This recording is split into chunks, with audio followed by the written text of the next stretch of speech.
നമസ്കാരം. CCTV വാർത്തയിലേക്ക് സ്വാഗതം. പൊന്നിയൂർ പഞ്ചായത്തിലെ 7ാം വാർഡ് അവിയൂർ എടക്കര വളയം തോടിലെ 60ഓളം വീടുകൾ വെള്ളക്കെട്ടിൽ. പ്രാഥമിക കാര്യങ്ങൾ നിറവേറ്റാൻ പോലും കഴിയാത്ത ദുരിതത്തിലായിരിക്കുകയാണ് പ്രദേശവാസികൾ. വെള്ളക്കെട്ടിനാൽ പുറത്തിറങ്ങാൻ കഴിയാത്ത അവസ്ഥ. ഭക്ഷണം പാകം ചെയ്യാൻ പോലും സാധിക്കുന്നില്ല. 6ഓളം വീടുകളിൽ കിടപ്പു രോഗികളുമുണ്ട്. ഇത്തരം സാഹചര്യങ്ങളിൽ പഞ്ചായത്ത് മുൻകൈയെടുത്ത് ദുരിതാശ്വാസ ക്യാമ്പുകൾ സജ്ജീകരിക്കാറുണ്ട്. എന്നാൽ ഈ വർഷം പഞ്ചായത്ത് ഭരണാധികാരികൾ അനങ്ങാപ്പാറ നയമാണ് സ്വീകരിക്കുന്നത് എന്നാണ് ഇവരുടെ ആരോപണം. പല വീടുകളിലും ഒരടിയോളം വെള്ളം കെട്ടിക്കിടക്കുകയാണ്. ഇവർക്കായി 7ാം വാർഡിൽ സർക്കാർ തലത്തിലോ പഞ്ചായത്തിന്റെ പ്രത്യേക പരിഗണനയിലോ ക്യാമ്പുകൾ തുറക്കണമെന്ന ആവശ്യം ഉയർന്നെങ്കിലും ഒരു നടപടിയും അധികൃതർ സ്വീകരിച്ചില്ലെന്ന് പറയുന്നു. പമ്പ് ഹൗസ് വെള്ളത്തിലായതിനാൽ കുടിവെള്ളം പോലും ഈ ഭാഗങ്ങളിലുള്ളവർക്ക് കിട്ടാനില്ല.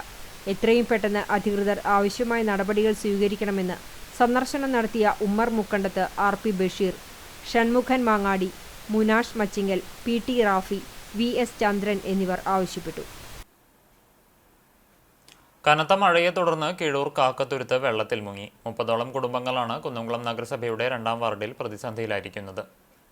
പ്രദേശത്തേക്കുള്ള ഏക റോഡ് ചൊവ്വാഴ്ച വൈകിട്ടോടെ വെള്ളം നിറഞ്ഞു. വാഹനങ്ങൾക്ക് പോകാനാവാത്ത അവസ്ഥയാണ്.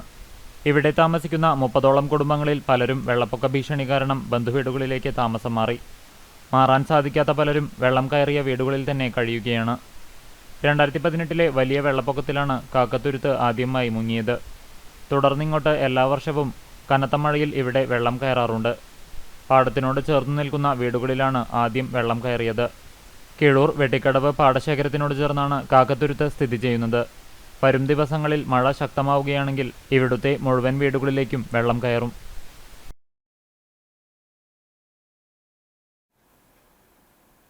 കിഫ്ബിയുടെ ജില്ലയിലെ ആദ്യ പദ്ധതിയായ കിക്കാവ് കടങ്ങോട് എരുമപ്പെട്ടി റോഡിൽ വെള്ളക്കെട്ട് രൂക്ഷമായതിനെ തുടർന്ന് കാനകൾ വൃത്തിയാക്കാൻ പഞ്ചായത്തുകൾക്ക് നിർദ്ദേശം നൽകി KRFB അധികൃതർ. കടവലൂർ, കടങ്ങോട്, എരുമപ്പെട്ടി എന്നീ പഞ്ചായത്തുകൾക്കാണ് പദ്ധതിയുടെ മേൽനോട്ട ചുമതലയുള്ള KRFB കത്ത് നൽകിയത്. കാനകൾ നിറഞ്ഞ് വെള്ളം റോഡരികിലെ വീടുകളിലേക്ക് പ്രവഹിച്ചതോടെ വീട്ടുകാർ നൽകിയ പരാതിയുടെ അടിസ്ഥാനത്തിൽ കഴിഞ്ഞ ദിവസം അധികൃതർ പരിശോധന നടത്തിയിരുന്നു. മാലിന്യങ്ങൾ നീക്കം ചെയ്യാത്തതും റോഡരികിലെ അനധികൃത നിർമ്മാണങ്ങളുമാണ് വെള്ളക്കെട്ടിന് പ്രധാന കാരണമായത്. റോഡരികിൽ സ്ഥാപിച്ചിട്ടുള്ള അപകട സൂചനാ ബോർഡുകൾ പാഴ്ചെടികൾ വളർന്നു കാഴ്ചമറയുന്ന വിധത്തിലായിട്ടുണ്ട്. ഇവ വെട്ടി നീക്കണമെന്നും റോഡരികിലെ ബോർഡുകളും ആവശ്യമില്ലാത്ത സ്ലാബുകളും റോഡിലേക്ക് തള്ളി നിൽക്കുന്ന അനധികൃത നിർമ്മാണങ്ങളും നീക്കം ചെയ്യണമെന്നും കത്തിൽ നിർദ്ദേശമുണ്ട്. എന്നാൽ ആവശ്യത്തിന് കാന നിർമ്മിക്കാതെ റോഡ് നിർമ്മിച്ചതാണ് വെള്ളക്കെട്ടിന് കാരണമായതെന്ന് നാട്ടുകാർ ആരോപിക്കുന്നു. 14 കോടി രൂപ ചെലവിട്ട് അത്യാധുനിക രീതിയിൽ 2022 റോഡ് പൂർത്തീകരിച്ചത്. എരുമപ്പെട്ടി തിരുഹൃദയ ഫൊറോന പള്ളിയിലെ ഈശോയുടെ തിരുഹൃദയ പ്രതിഷ്ഠാ തിരുനാളിന്റെ കൊടിയേറ്റ കർമ്മം വികാരി ഫാദർ ജോഷി ആളൂർ നിർവഹിച്ചു. അസിസ്റ്റന്റ് വികാരി father Jees Akkarappattiyakkal, father Shojo Manjadikkal, deacon Bins Muttathil എന്നിവർ സഹകാർമ്മികരായി. കൈക്കാരന്മാരായ TS Jaison, TO Shaiju, MK Johnson, MV Shando, തിരുനാൾ ജനറൽ കൺവീനർ KC ഡേവിസ് എന്നിവർ പരിപാടികൾക്ക് നേതൃത്വം നൽകി. ജൂൺ 26, 27 തീയതികളിലാണ് തിരുനാൾ ആഘോഷിക്കുന്നത്. ഇന്നു മുതൽ നവനാൾ തിരുകർമ്മങ്ങൾക്ക് തുടക്കമായി. തിരുനാളിനോടനുബന്ധിച്ച് ഹിന്ദി, സുറിയാനി, മലങ്കര, ലത്തീൻ ക്രമങ്ങളിൽ വിശുദ്ധ കുർബാനകൾ നടക്കും. ജൂൺ 26 വ്യാഴം വൈകിട്ട് 6 നടക്കുന്ന രൂപം എഴുന്നള്ളിപ്പിന് തൃശൂർ അതിരൂപത വികാരി ജനറൽ മോൺസിഞ്ഞൂർ ജോസ് കോനിക്കര കാർമ്മികത്വം വഹിക്കും. 27 വെള്ളി രാവിലെ 10 നടക്കുന്ന തിരുനാൾ കുർബാനയ്ക്ക് ഫാദർ ജോൺ പുത്തൂർ കാർമ്മികത്വം വഹിക്കും. ഫാദർ പോൾ മുട്ടത്ത് തിരുനാൾ സന്ദേശം നൽകും. അന്നേ ദിവസം രാവിലെ 7 മണി മുതൽ ഉച്ചയ്ക്ക് 3 മണി വരെ നേർച്ചകൂട്ട് ഉണ്ടാകും. ബാലവേല വിരുദ്ധ ദിനാചരണത്തിന്റെ ഭാഗമായി സംസ്ഥാന തൊഴിൽ വകുപ്പ് നേതൃത്വത്തിൽ കുന്നംകുളം താലൂക്കിൽ വിവിധ പരിപാടികൾ സംഘടിപ്പിച്ചു. Kunnamkulam assistant labour officer VK Rafeeq മുഖ്യ ഏകോപനവും സംഘടനവും വഹിച്ച ഒരാഴ്ച നീണ്ടുനിന്ന കർമ്മപരിപാടികളുടെ ഭാഗമായി അതിഥി തൊഴിലാളികൾ ജോലി ചെയ്യുന്ന വർക്ക് സൈറ്റുകൾ, താമസിക്കുന്ന ക്യാമ്പുകൾ എന്നിവിടങ്ങളിൽ പരിശോധനകൾ നടത്തുകയും ബാലവേല നിരോധന നിയമത്തെ സംബന്ധിച്ച് അതിഥി തൊഴിലാളികൾക്ക് ഹിന്ദിയിൽ ബോധവൽക്കരണം നടത്തുകയും ചെയ്തു. പെരുമ്പിലാവ് അൻസാർ വിമൻസ് കോളേജിലെ വിദ്യാർത്ഥികൾക്ക് ബാലവേല നിരോധന നിയമത്തെ സംബന്ധിച്ച് Vadakkanchery assistant labour officer UV Sumith ബോധവൽക്കരണം നയിച്ചു. വിദ്യാർത്ഥികളുടെ സംശയങ്ങൾക്ക് അദ്ദേഹം മറുപടി നൽകി. VK റഫീഖ് അധ്യക്ഷനായി. പഴഞ്ഞി MD കോളേജിലെ social work department, Kunnamkulam assistant labour ഓഫീസും സംയുക്തമായി കുന്നംകുളം പുതിയ ബസ് സ്റ്റാൻഡിൽ ബാലവേല വിരുദ്ധ ദിനത്തിന്റെ പ്രസക്തി പൊതുജനങ്ങളിലേക്ക് എത്തിക്കുന്നതിനായി ഫ്ലാഷ് മോബും ചിത്രപ്രദർശനവും സംഘടിപ്പിച്ചു. BSW വിദ്യാർത്ഥി ശ്രീലക്ഷ്മി ബാലവേല വിരുദ്ധ ദിന സന്ദേശം നൽകി. ബാലവേല വിരുദ്ധ ദിനത്തിന്റെ സന്ദേശം വിളിച്ചോതുന്ന സ്റ്റിക്കറുകളും പോസ്റ്ററുകളും വിദ്യാർത്ഥികളും തൊഴിൽ വകുപ്പ് ഉദ്യോഗസ്ഥരും ചേർന്ന് വിവിധ പൊതുസ്ഥലങ്ങളിൽ പതിപ്പിച്ചു.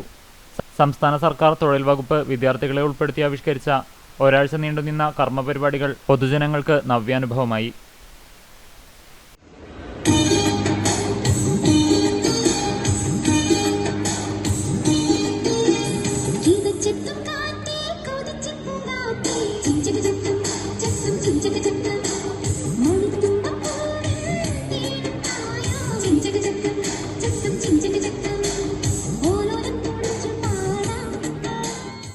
കടങ്ങോട് മിൽ സെന്ററിന് സമീപം സ്കൂട്ടറിന് മുന്നിലേക്ക് നായ ചാടിയതിനെ തുടർന്ന് ബൈക്ക് യാത്രക്കാരന് പരിക്കേറ്റു. പാറപ്പുറം ആളൂർ വീട്ടിൽ മധുസൂദനനാണ് പരിക്കേറ്റത്. ഇയാളെ എരുമപ്പെട്ടി ആക്സ് പ്രവർത്തകർ കുന്നംകുളം മലങ്കര ആശുപത്രിയിൽ പ്രവേശിപ്പിച്ചു. എരുമപ്പെട്ടി പഞ്ചായത്തിലെ വിവിധ വാർഡുകളിൽ ഹൈമാസ്റ്റ് ലൈറ്റും തെരുവ് വിളക്കും കത്താത്തതിൽ പ്രതിഷേധിച്ച് BJP എരുമപ്പെട്ടി പഞ്ചായത്ത് കമ്മിറ്റി മങ്ങാട് സെന്ററിൽ പന്തം കൊളുത്തി സമരം നടത്തി.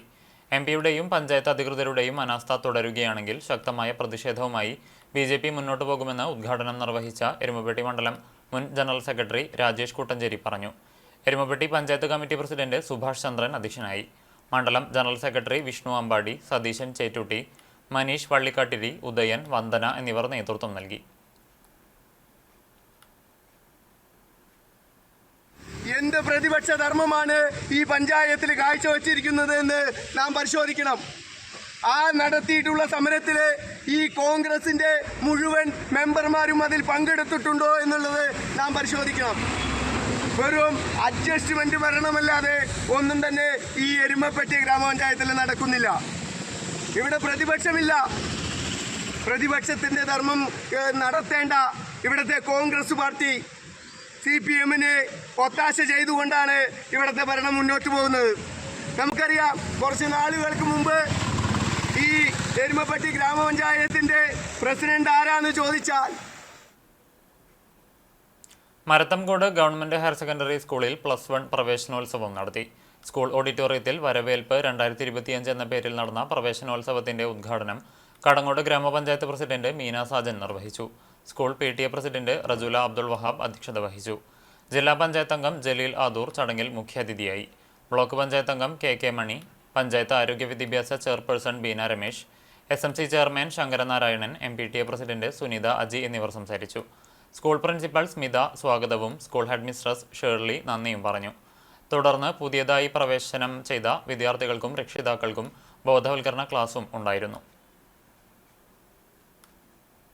എരുമപ്പെട്ടി ഗവൺമെന്റ് ഹയർ സെക്കൻഡറി സ്കൂളിലെ +1 പ്രവേശനോത്സവത്തിന്റെ ഉദ്ഘാടനം ജില്ലാ പഞ്ചായത്ത് അംഗം ജലീൽ ആദൂർ നിർവഹിച്ചു. PTA പ്രസിഡന്റ് ഷീബ രാജേഷ് അധ്യക്ഷയായി. Panchayat member MK Jose, principal Sheeba Jose, staff secretary Sinda, PTA vice president TK Shivan, SMC chairman VS Sreejan, വിദ്യാർത്ഥി പ്രതിനിധി ക്രിസ് മരിയ, മുതിർന്ന അധ്യാപകൻ വർഗീസ് എന്നിവർ സംസാരിച്ചു.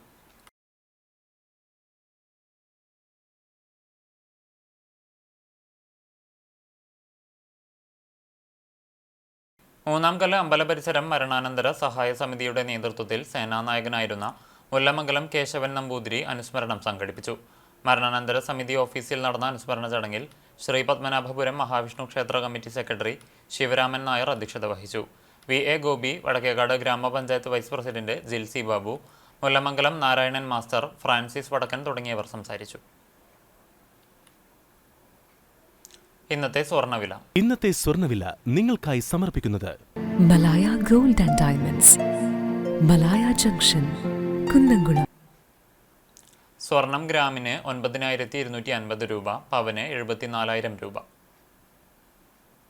ഇന്നത്തെ സ്വർണ്ണവില നിങ്ങൾക്കായി സമർപ്പിച്ചത് Malaya gold and diamonds, Malaya junction, Kunnamkulam. വെള്ളി ഗ്രാമിന് 121 രൂപ. ചരമം: പഴഞ്ഞി അയ്നൂർ കണ്ടിരുത്തി വീട്ടിൽ മോഹനൻ നിര്യാതനായി. 57 വയസ്സായിരുന്നു. സംസ്കാരം വീട്ടുവളപ്പിൽ നടത്തി. ഗിരിജ ഭാര്യയും അഖിൽ, അശ്വതി എന്നിവർ മക്കളുമാണ്. ഗുരുവായൂർ കോട്ടപ്പടി അമ്പലത്തു വീട്ടിൽ പണ്ടാരത്തിൽ ഹാഷിം ചാവക്കാടിന്റെ മകൻ ഫിറോസ് നിര്യാതനായി. 53 വയസ്സായിരുന്നു. കബറടക്കം മണത്തലപ്പള്ളി ഖബർസ്ഥാനിൽ നടന്നു. നുസൈബ മാതാവും ഷൈനി ഭാര്യയുമാണ്. ഫിർസാൻ, ഫിറോസ് എന്നിവർ മക്കളാണ്. ഇതോടെ വാർത്താ ബുള്ളറ്റിൻ പൂർണ്ണമാകുന്നു. നമസ്കാരം.